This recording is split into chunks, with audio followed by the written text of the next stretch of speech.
روز صلح حدیبیه مشرکان از این جانب می بیایند، مسلمان ها از این جانب اکنون باید صلح امضا کنند. پیامبر صلی الله علیه و سلم احرام حج دارن، پیامبر در صلح پیشنهاد میکنن، میگن با آن شرط صلح میکنیم که تو حج نمیکنی. میگه شما صلح میخواهی؟ میگه بله. میگن بله. میگه من حج نمیکنم، همینجا میگردم. همین شما اگر تینجی خواهی، پیغمبری ما تینجی میخواه قسم به خدا. ای صلح حدیبیه پیامبر در احرام میگرده مدینه میبیو، حج نمیکنه. همین میگه شما صلح میخواهی، نه من حج نمیکنم. همین سال عبادت خدا را میمونه. میکنن صلح امضا میکنن. همینجا موندگی که از محمد رسول الله. میگن نه رسول الله شگیر، ما برای رسول بودن تو جنگ داریم. محمد خالی ما. کاتب حضرت علی بوده یک روایت ده، یک روایت حضرت عمر. اینو میترسن که رسول الله شو توزه کنن. میگن رسول الله را میگیری بعد اگوار میشوه، این بین دشمنه. محمد خالی میمونی صلی الله علیه و سلم. همین پیشنهادات میکنه. حضرت جوهر میگیره، قلم میگیره، میگه مایلش بیاری. جناب پیغمبر رسول الله را خاک میکنه، تازه میکنه. محمد خالی میمونه. تازه کردن همین ده که سوره فتح نازل میشوه، محمد رسول الله. و شما میخواهی که نام حبیبی من در دگوار گیره؟ من نام وی در قرآن محمد رسول الله میگم. هیچ کس نام رسول الله را گرفتن نمیتونه در این دنیا. وی رسول خدا ایو. همون روز دشمن ها گرفتن، سوره فتح دا آمد، محمد رسول الله خدا بود. این محمد رسول من ای والذین معهم. قطعی و این نفرای هستن که کفر بعد میبینن، نفرای هستن قطعی و که مسلمان میگن، اونا بیرحمی را بعد میبینن، بی انصافی را بعد میبینن. اشداء علی الکفار، اینا ریشه کفر میکنن.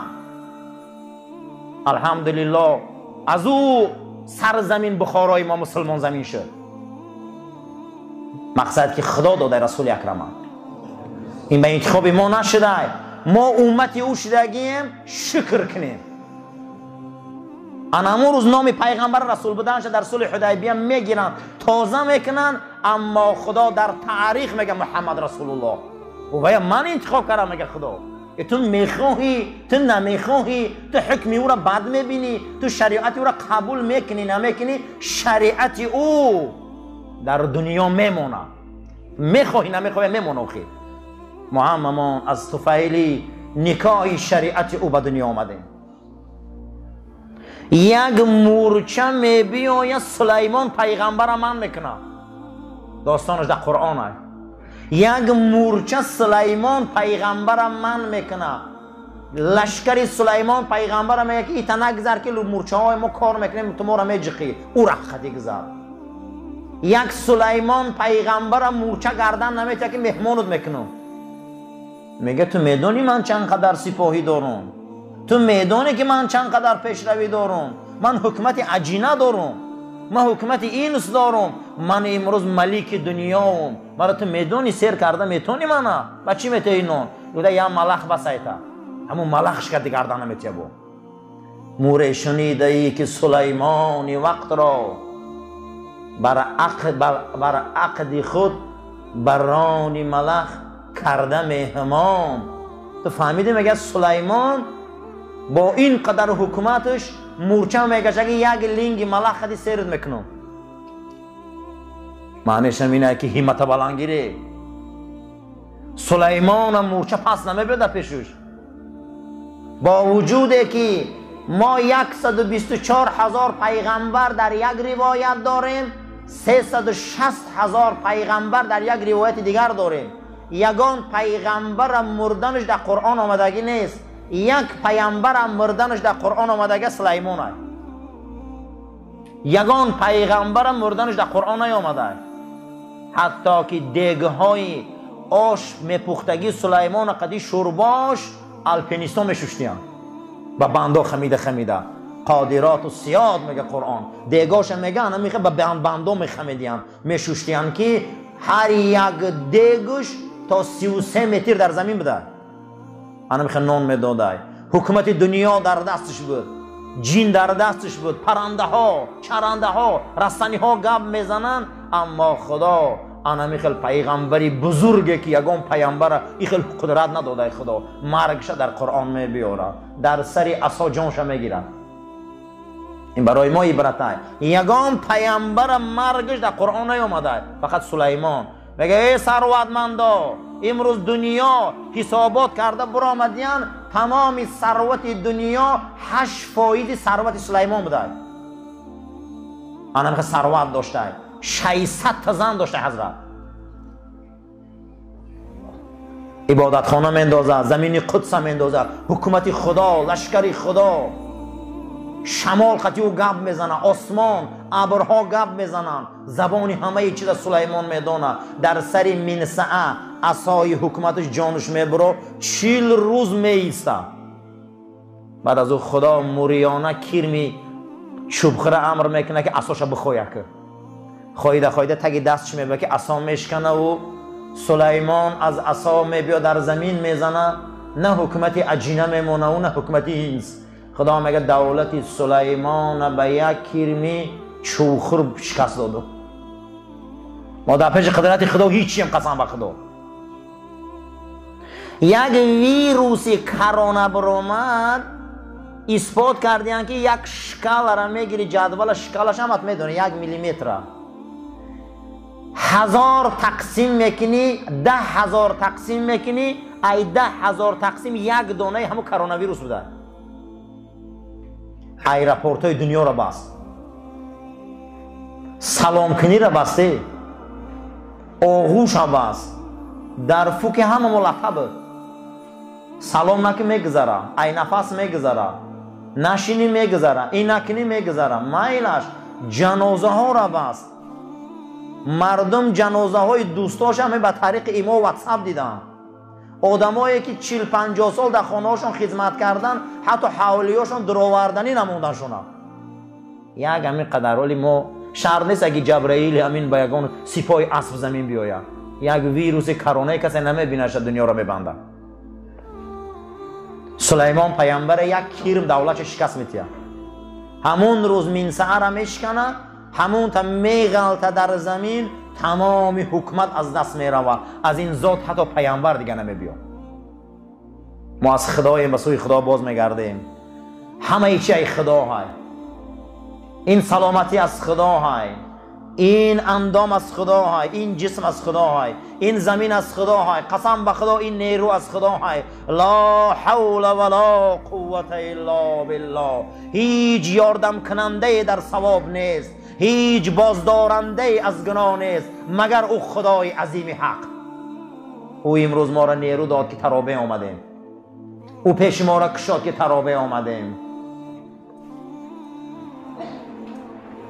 آخران انبیاء الهی حضرت محمد مصطفی صلی الله علیه و سلم، این پیامبر، این محبوب خدا، این ارکه خدا، این دانای خدا، این با عقل ترین خدا امروز پیشوای ما های. ما را اینقدر نصیحت ها میکنه که جوان مرد شوی، به همت شوی، چه شکایت داری از خدا کنی، چیزی میپرسی از خدا کنی. بنده یه درگاه باشیم، بنده یه درگاه باشیم. هزارها بار شکر به این محمد عربی صلی الله علیه و سلم از غلامی نجات من داد، ای فئادالی نجات من داد، ای شخص پرستی نجات من داد. ما شخص پرست بدیم، ما در پیش تمام سلطان های خسروی سجده میکردیم. ما غلام بدیم، ما بت پرست بدیم. 360 بت فقط در درون کعبه بود. این آمد او کشنگ و زنجیر و زولانه ها را شکست و ما را آزاد کرد. بیای بنده لا اله الا الله شوی گو. چه ما او را حرمت نکنیم؟ 23 سال پیامبرای دنیا در پیش پاش می افته. مدینه مرکزی دولت اسلامی می شود، اما یک آدم غلام نمیگیره خودش. یک کس غلام نمیگیره، نمیگه که به من غلامی کنی. جلسه کل عبید، رنگ غلاما در زمین میشینه. گاه گاه خر سوار میشوه، گاه اسب سوار می شود، گاه شتر سوار می شود، با کودکا بازی میکنه، نرم دیلای، شجاعی، پاکی، همین خیلی زندگی میکنه. در زیر بغلش یک بالشت از خرماهای، یک پلسه که مردم مدینه توفش کرده بدن، از همون بریا در همون میگذره. دی زندگی میکنه، کسی را غلام نمیکنه، کسی را نمیگه بیای من در غلام شوی، میگه شما همتون بنده یه درگاه شوی. چه شکرش نکنیم، چه خیلی شکرش نکنیم تا به این روز نمیگه که من اگر دوستم داشته عاشقم شده گویا که عبده و رسوله ویم بنده خدا ویم رسول الله های. برای همین همتی بلند چیزی بزرگ است. همت ها را بلند گیره، صبر را بلند گیره. خداوند نیروی ایمانی ما را به درجه بلند کنه که ما همیشه مثل یک غنی و بای زندگی کنیم. الحمدلله صبر، نفس غنی گرفتن از همه چیزی بزرگ. همیشه کوشش کنیم از خدا طلب کنیم، همیشه دعا کنیم که خدایا ما را محتاج مخلوق نکن. اگر کردی گدای خودت که، اگر کردی طالبنده خودت که، اگر کردی همیشه سرخم خودت که، غیر خودت در کسی گردن فراوردن دمو طبیعت ما نمیبرداره. این دنیا نه که به این نمیشوه. میگه خوشا به حال انسان هایی که این تعلیمات رسول اکرم فهمند صلی الله علیه و سلم. امیرالمومنین فاروق اعظم پرسیدند که حضرت یگان کسی اختم بزرگ دیدگی در زندگیتون؟ گفت بله دیدم. گفت کی؟ گفت در زمان خلافتون. گفت کجا ده؟ گفت مدینه منوره ده. گفت کیای او؟ گفت بازاری حمال ها، گروزچیکا. گفت چیکار میکردن؟ گفت حمالی میکردن، بار میکشیدن. یک روزی خلافتون بود که خلیفه تماشا کردم میرفتم که منو نمیشناختن، یکی شناختن من. دیدم که در بازاری همون بارکشا همشان شیشتیان، بسیاری آدمای فقیر و بارکش، آدمای ساده میشن، آدمای خوب میشن. و یا نه پروای سیاست دارن، و یا نه پروای بخیلی دارن، و یا نه پروای یگان کاری دیگر دارن، و یا میخه پروا دارن که تا بگره یا نون کار کنن. به ضررترین آدمان همینا هم. باور کنید شما به ضررترین آدم دم ساختمان ها هست.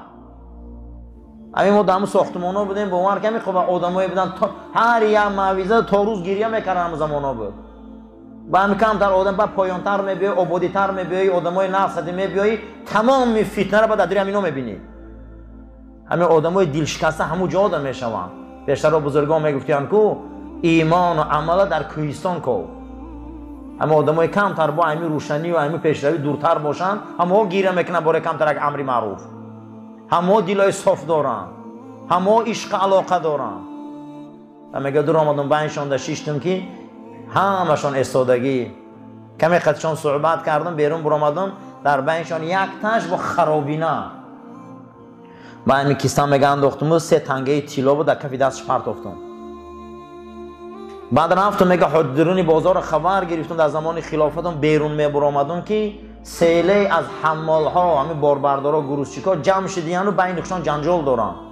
پیش میرن میگه همه ضعیفتر و فقیرترشان همون بیچاره بار رفته همین 3 تنگه طلا را در صرافخانه در ولی و تا معده کرده آورده با همه یاد تقسیم داره. و پیش آمدن گفتم آخه تو خود نانی خوردن نداری، تنت در لباس نداری، من برای تو دادم این 3 تنگه را که تو 3 ماه زندگی تا گذرونی. یک تنگه چی با بین اختان تقسیم میکنی؟ اینا این هدیه خودت بود. گو امیرالمومنین نوری چشم، رحمت برای حرمت ما قبول داریم، خدا خیر قبول کنه. او اما یک روز ما در حضور رسول اکرم شده بودیم، همین گروه همین بارکشا، ما همون زمان صحاباییم. حضرت گفت که روز قیامت من دعا میکنم که خداوند من در بین فقیرای صبر کننده قرار دهد و شفاعت من اول برای مردمی فقیر صبر کننده رسه. من این دولت گو به 3 تنگی تو نمیفروشم، ما همینا رو تقسیم میکنم. من همون حدیث ایمان دارم، میخواهم که فردا در جنت در مجلس ما باشه رسول اکرم. گو همون ای خودم بالا دونستم که یک فقیره که صبر میکن در راه شریعت طاقت میکنه روز میشه و امیرالمؤمنین گریان میکنه روز میشه و امیرالمؤمنین میگه که من خودم بزرگ دیدم روز میشه و امیرالمؤمنین در حیبت او میترسه اینه بینین که انسان وقتی صبر پیشه میکنه در راهش طاقت پیشه میکنه در راهش وقتی در راهش استواره میدانه که آخرت انمی خیلی روزه بین که امیرالمؤمنین روز او را وصف میکنه گریه میکنه که من خودم همه را بالا دانستم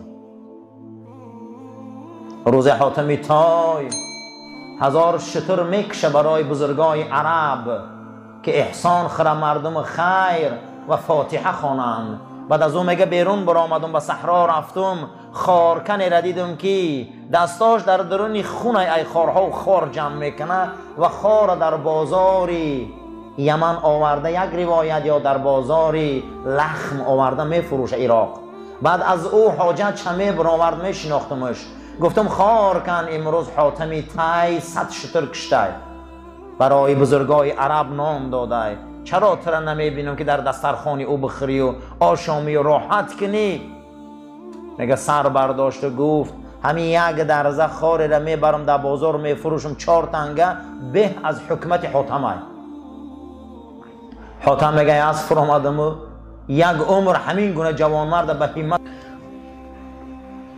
بهترین فرزندی آدم زیباترین فرزندی آدم اولین روحی که روزی میثاق خدا گفت من پروردگار شما نیستم گفت بله پروردگار مانی حضرت محمد مصطفی صلی الله علیه و سلم خدا گفت حبیب محمد صلی الله علیه و سلم میخوای که تمام کوههای مکه و مدینه رو طلا کنم میخوای که همین زمین همشه برای تو طلا کنم حضرت نخواستن و نه گفت چیزی که باشه در آخرت برای امتام ته اگر حضرت میخواست تمامی همین کوه رو خدا طلاش میکرد بهترین فرزندی آدم بود برای ما نصیحت کرده است که نفساتون بای گیره نفساتون با دولت گیره حضرت سعدی ارواحش نمبرون که در یک داستانش میبیاره میگه گربه در وقتی موش قپیدن خش شیر میگرفته همین گربه همین وقتی موش که سر میکرده رنگ پلنگ میجهیده همین گربه هم که باشه رنگ پلنگ تا نشانته همین گربه را بینه پیشه که بینه در وقتی زور آمدن چشمای سگ کوفته میگیره همین که میده حکم باشه هیچ محل پس نبیای دنیا ده زیرا که ایمان این جوهری درون ای محبت رسول اکرم این جوهری درون ای جوهری درون در یک پله ترازو مانند ایمان تمامی سیاره را در پنش مانند ایمان همش بلند ای برای که ایمان به آخرت می روه و من یستغنی کسی که اگر خش بای گیره چشمش سیر گیره با وجود فقیرم باشه چهرش بلند گیره خداوند او را بای میکرده قلبش پروردگار در داخلش یک نیروی میدادن که رنگ بای بچه ها زندگی میکرده و من یتصبر کسی اگر صبر کنه در فقیری صبر کنه در مصیبت صبر کنه رسول اکرم گفتن رمضان مای صبر مکافات صبر جنت الفردوس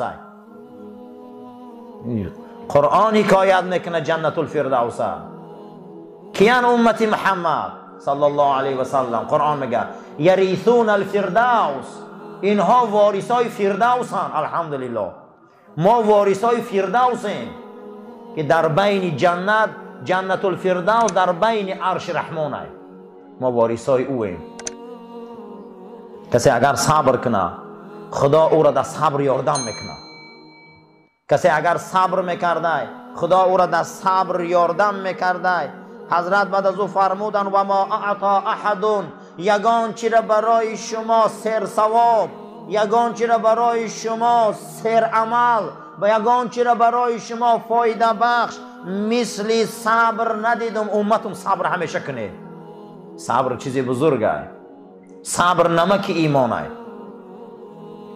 صبر نمک ایمان معنی صبر چه؟ لجام کردن.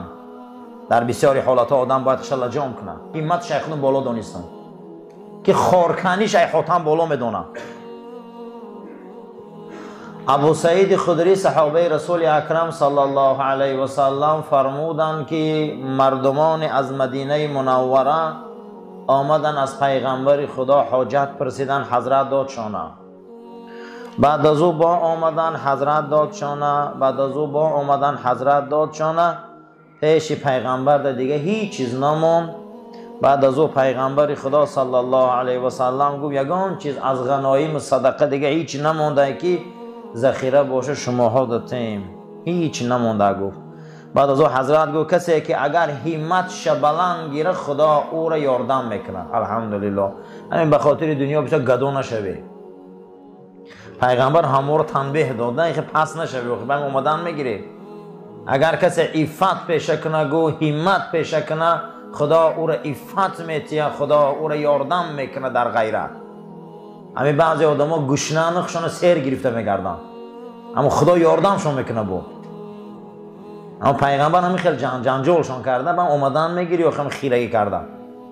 همین بعضی آدم ها دستی گدایی دارن، همین دستی گدایی را بلند میکنی به خبره که خدا آبروت میگیره.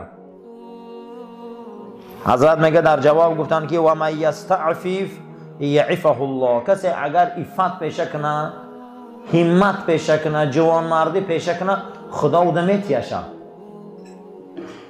و من یستغنی یغنیه الله. کسی اگر خش بای گیره کو خدا بایی میتیشه. کسی خش اگر همین نیت چه بای گیره و چشمش سیر گیره و استخوانش پر گیره و دیدش دیدگی گیره با خدا همین خیلی نیرو را میدادایشه. بعضی آدم ها هیچی ندارن که همتشون بلنده به خدا قسم. بعضی آدم ها تمام دنیا دست شونده با قلعه کنه کیسه میکنن. به خدا قسم میگم اینا را استخوانشون پسته. تارتنک باری در 10 جا دام ماندگیان با امیر روز ممکن شد تا ان روز فکر میکنه که با یک کجا پگه پول یابیم. برای همین چی باید استخوانشون پسته یاخی. ای خدا طلب کردن در کنه خدا استخوان تسیر کنه، خدا چشم تسیر کنه، خدا چیزی تسیر کنه. این بیننده تمام دنیا در دستشونه، دو چشمشون در نفت دولت های اسلامی هست که همینجا نفتاشون بریم. او قد دنیایی که او دارن، همین قد دنیایی دارن که یک انسان ده با یک پیاله چای خیر نمیتیان. 33 تا یک تا یا 333 تا ثروتمند دنیا هایی که در حساب کردن ثروت اونها دهن در میکنن. یگان مراتبه پدراشون در خانهشون چای دادگی نبیدیان، فقط آشخانه دوارده چای میدادیان. خدا آدم پنیم پیغمبر میگه شما از خدا بایی نه، بایی درونی طلب کنه که خدا استخوان تانه سیر کنه، خدا چشم تانه سیر کنه. باور کنه بسیاری اینا رو ثروتاشون ثروتا ده حساب کردن بایگری اینا ده دهن در میکنن. نه که اگر با بینن یگانجا کمتر آواده با همونجا هم دویده میگیرن، نمیدونن چیکار کنن. چی با سبب چیه؟ میگه این چشمی تنگ دنیا دارا یا قناعت پر کند یا خاک گور. همین چشم ایده حکه ای دنیا دار اینه که تنگ که همین میخوان که همین تمام همین سیاره در درین همین باشن، انا میخوام بفراشم. اگه عزیز سعدی ارواح شما رو با تربیت خوب مونمیت در این رمضان با خدا جاشه به عشق وصل میکنیم که اگر این چشم یا قناعت میکنی سیر میشی، صبر میکنی، یا چی؟ یا خاک گور سیرش میکنن. پروردگار ما را برای راست هدایت کن، ما را از آفت بلا کلفت نگهبان باش، عاقبت کار ما را به خیر و ایمان ما را به سلامت گردان. اللهم ربنا آتنا فی الدنیا حسنة و فی الآخرة حسنة و قنا عذاب النار و صلی الله تعالی خیر خلق محمد و علی اصحاب الاجمعین. آمین یا رب العالمین.